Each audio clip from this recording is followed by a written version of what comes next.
Article 370 हटाने के केंद्र सरकार के फैसले पर सुप्रीम कोर्ट ने मुहर लगा दी है और इसे संवैधानिक तौर पर सही बताया है।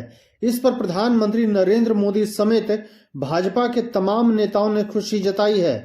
इसके अलावा जम्मू कश्मीर में भी मिली जुली प्रतिक्रिया मिल रही है। जम्मू के तमाम नेता खुश हैं तो घाटी के लीडर्स का कहना है कि हमारा संघर्ष जारी रहेगा। इस बीच कांग्रेस नेता और पूर्व केंद्रीय मंत्री मिलिंद देवरा ने भी सुप्रीम कोर्ट के फैसले पर खुशी जताई है। देवरा ने ट्वीट कर कहा, मैं सुप्रीम कोर्ट के फैसले का स्वागत करता हूं, इससे राजनीतिक संकट भी कम होगा। इसके अलावा उन्होंने एक लंबी पोस्ट शेयर की है जिसमें उन्होंने माना है कि आर्टिकल 370 हटने के बाद से विकास में तेजी आई है।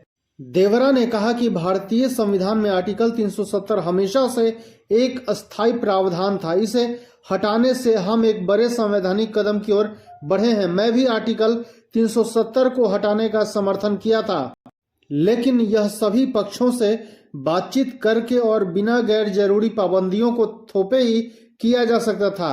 वह कहते हैं कि इस अनुच्छेद के हटने के बाद मैं कई बार कश्मीर गया। इस दौरान मैंने देखा कि टूरिज्म बढ़ा है, इंफ्रास्ट्रक्चर मजबूत हुआ है और आर्थिक विकास में भी तेजी आई है। खास तौर पर महिलाओं को इसका फायदा मिल रहा है। उन्होंने कहा कि मैं आर्टिकल 370 हटने से पहले भी कश्मीर गया था। अब देखता हूं कि महिलाओं की कामकाज में भागीदारी बढ़ी है। यह एक उत्साहजनक ट्रेंड है। उन्होंने कहा कि आज की कश्मीर की युवा पीढ़ी से भी बात होती है तो वे स्थिर, आतंक मुक्त और बेहतर आर्थिक अवसरों वाले जम्मू कश्मीर की बात करते हैं।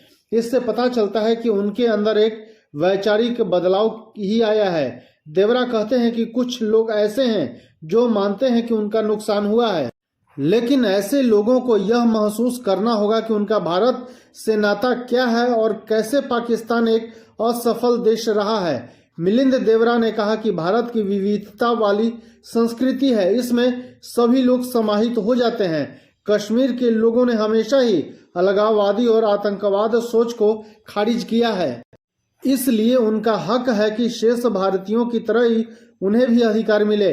मिलिंद देवरा ने सुप्रीम कोर्ट के सुझाव की बात करते हुए कहा कि यहां जल्द ही चुनाव होने जरूरी हैं और पूर्ण राज्य का दर्जा मिलना चाहिए। दिल्ली के गैर निर्वाचित अफसरों के ही हाथ में कश्मीर के फैसले नहीं दिए जा सकते। धन्यवाद।